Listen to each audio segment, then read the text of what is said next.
4 కారణముల చేత ఆకాశదీపం వెలిగించాలి. కార్తీక మాసంలో పార్వతీ పరమేశ్వరులు నందీశ్వరుడి మీద చీకటి వేళ అంటే సంధ్యా సమయంలో ప్రయాణం చేస్తారు.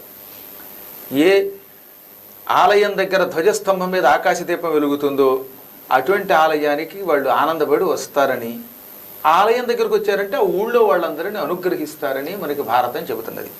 కాబట్టి కార్తీక మాసంలో ఏం చేయాలి? ప్రత్యేకంగా పైన ఆకాశదీపం పెడితే ఆ దీపాన్ని చూడగానే పార్వతీ పరమేశ్వరులు ఆ ఊళ్ళోకి అడుగు పెడతారు.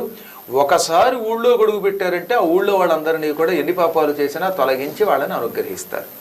రెండవది, ఆకాశదీపం వెలిగేటటువంటి ఊళ్ళో లేమి లేకుండా చేస్తాను అని లక్ష్మీదేవి వరం ఇచ్చింది. కాబట్టి లక్ష్మీ కటాక్షం ఊరికి కలగాలంటే ఆకాశదీపం వెలిగించాలి. దీపం వెలిగిందా వెంటనే లక్ష్మీదేవి ఊళ్ళోకి అడుగు పెడుతుంది, ఊళ్ళో వాళ్ళకు ఉన్నటువంటి దారిద్ర్యం తొలగిస్తుంది.